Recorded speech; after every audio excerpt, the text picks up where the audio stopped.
Bonjour à tous et bienvenue dans ce podcast Parcours de Collab. Nous vous invitons à la rencontre de parcours aussi riches et inspirants les uns que les autres, faits de passion, de reconversion, de chemins croisés qui ont tous mené à la petite enfance. Rigolo comme la vie, le réseau de crèches et micro-crèches qui met l'enfant au cœur de sa raison d'être vous embarque à la découverte de ses collaborateurs. Bon, merci de nous accorder ce petit temps de partage. Je suis ravie de prendre ce temps avec toi. Est-ce qu'avant toute chose, tu veux bien te présenter? Oui, alors, je suis Faustine, je suis animatrice, d'éveil du coup sur Tourcoing depuis 2019. Et est-ce que tu veux bien nous raconter ton parcours? Oui, alors à la base, je travaillais dans le commerce, j'avais fait un Mmh. bac pro commerce OK. et j'ai fait une réorientation professionnelle où je me suis orientée sur un CAP petite enfance en alternance, Après combien d'années en commerce? après 5 ans. Ah ouais, Ouais, 5 ans. 5 ans dans le commerce, du coup, j'ai fait une réorientation, j'ai fait un CAP petite enfance en alternance dans une crèche associative. Mmh. Et à la suite de ça, j'ai postulé chez Rigolo comme la vie et du coup, je suis arrivée en 2019, à Tourcoing. Fraîchement diplômée. C'est ça, Donc depuis 2019 sur la structure de Tourcoing. tout à fait. Et qu'est-ce qui t'a fait, quitter le commerce pour arriver dans la petite enfance? Alors déjà, premièrement, je voulais garder ce lien aussi social qu'on peut retrouver dans le commerce, mais avant tout, c'est de pouvoir accompagner les parents, sur tout ce qui était parentalité et pouvoir aussi, être, dans une équipe pluridisciplinaire qui permet aussi, d'apprendre plein de choses, et de se réinventer au quotidien auprès des enfants et de pouvoir les voir, évoluer, grandir. Parce que tu travaillais dans un commerce qui était déjà orienté enfant? Alors, j'ai fait, du commerce, qui était, spécialisé dans les enfants et j'ai fait également dans tout ce qui était textile, adulte. OK. Que ce qui s'est passé, c'est que je me suis retrouvée toute seule sur un stand, dans le commerce et du coup, j'avais plus ce contact, avec mes collègues. Mmh. C'est ce qui me manquait aussi et suite à la liquidation de l'entreprise où je travaillais, ça a été le moment pour moi de faire ma réorientation et de c'est le secteur petite enfance, c'est quelque chose qui m'a toujours plu donc je suis partie dans ce secteur-là. C'était une évidence du coup là, à ce Oui, moment-là, au moment de cette fermeture c'était le moment. de passer le Oui, CAP? ouais, c'était le moment, c'était, enfin la suite, hein, la continuité, mais c'est vrai que c'était l'occasion où, ben, dans le commerce, je me retrouvais plus trop et donc du coup, bah, j'ai dit: «Bah, c'est le moment de sauter le pas et de pouvoir, du coup, reprendre mes études pour, pouvoir faire le diplôme que je souhaitais faire». OK, et pourquoi tu as choisi le diplôme du CAP petite enfance plutôt qu'un autre? Alors j'ai choisi le CAP petite enfance parce que c'est quelque chose qui se passait sur 2 ans, Mmh. qui permettait de reprendre ses études et pouvoir faire l'alternance en même temps. Mmh.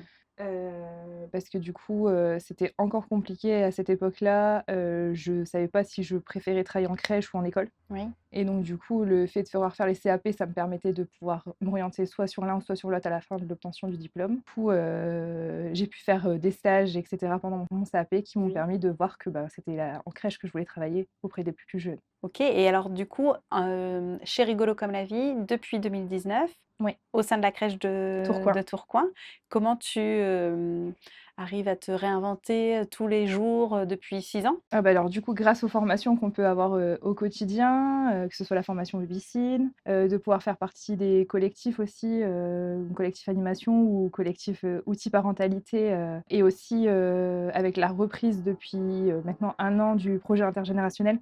Mmh. Où là, on a besoin de se renouveler quotidiennement parce qu'on touche à notre public aussi et donc ça nous permet aussi de grandir là-dessus, sur, que ce soit sur la mise en place des ateliers, le fait de pouvoir faire participer les parents maintenant aussi, donc c'est des choses qui nous animent au quotidien et c'est vrai que du coup, ça me permet d'évoluer quotidiennement, sur notre poste. Ouais, là, tu évoques 2 choses, Mmh. complémentaires, et les missions, que tu peux avoir, Au sein de la structure. au sein de la structure avec le projet Intergé, Intergénération, oui, ouais, puisque qu'on se le dise là, Tourcoing, c'est une structure qui a un projet, spécifique c'est autour de ça. l'Intergé, puisqu'on est situé dans le jardin d'un EHPAD, c'est Tout à ça? fait, c'est ça et donc du coup, il y a, des rencontres qui sont faites toutes les semaines, donc soit 1 fois par semaine, soit 2 fois par semaine Mmh. et également, des temps, restaurants où, on part 2 professionnels avec, 4 enfants, pour passer un temps repas avec les résidents. Ah super, et donc là, toi, tu dis, ça fait 1 an que tu as Oui, repris c'est ça. Le le projet du coup avec, ma collègue, Marine, on est 2 du coup, donc Marine qui est éducatrice de jeunes enfants, donc qui peut apporter aussi, son regard à elle, d'éducatrice et du coup moi qui suis animatrice, donc on se complète vraiment là-dessus et du coup on met en place, bah, les ateliers en fonction de soit des thématiques qu'on Mmh. peut rencontrer, au sein de notre structure ou alors en fonction aussi, des besoins, de la résidence, selon les temps qu'ils peuvent avoir. Par exemple, eux, ils Mmh. ont des temps, des temps de motricité, des choses comme ça. Donc on s'adapte et on réadapte aussi pour les plus jeunes et également pouvoir proposer des temps de rencontre, lors des temps festifs, Oui. qui peuvent être, les garden parties de la résidence, nous les fêtes de l'été, les fêtes de l'hiver, de pouvoir les faire participer aussi. Ouais, oui, donc oui, ça nourrit forcément toute une Tout à année, fait. et donc d'un autre côté, tu as aussi des missions, qu'on appelle transverses, d'accompagnement, tu disais des collectifs parentalité? Oui, c'est ça. Alors du coup, ça fait maintenant bientôt 2 ans que je fais partie du collectif Outils Parentalité, où on se réunit du coup, pour, pouvoir écrire le journal des parents. Mmh.